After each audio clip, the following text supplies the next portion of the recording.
आपण बघत आहात DPA न्यूज मराठी, शोध सत्य बातमीचा।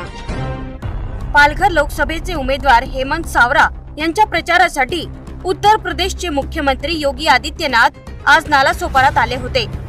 आज निवडणुकीच्या प्रचाराचा शेवटचा दिवस असल्याने प्रत्येक पक्षाने आपल्या उमेदवाराला निवडून आणण्यासाठी मोठमोठ्या सभा घेण्यात आल्या। नालासोपारामध्ये उत्तर प्रदेशचे मुख्यमंत्री योगी आदित्यनाथ यांची जाहीर सभा पार पडली। जीवदानी हेलिपॅड वरती त्यांचे भारतीय जनता पार्टीचे नेते व पदाधिकारी यांच्याकडून त्यांचे स्वागत करण्यात आले। तिथून त्यांचा ताफा सभेच्या ठिकाणी रवाना झाला। सभेच्या ठिकाणी पोहोचताच उत्तर भारतीय आणि भारतीय जनता पार्टी कार्यकर्ते मोठ्या प्रमाणात उपस्थित होते। लोकांची अलोट गर्दी पाहून पोलिसांची धावपळ सुरू झाली। योगी आदित्यनाथ यांना पाहण्यासाठी त्यांच्या चाहत्यांनी फार मोठ्या प्रमाणात गर्दी केली होती।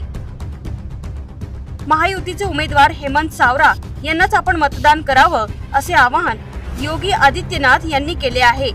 DPA न्यूज साठी प्रतिनिधी योगेश। ताज्या घडामोडी व अपडेट जाणून घेण्यासाठी आताच DPA न्यूज चॅनलला सबस्क्राइब करा आणि बेल आयकॉन क्लिक करायला विसरू नका।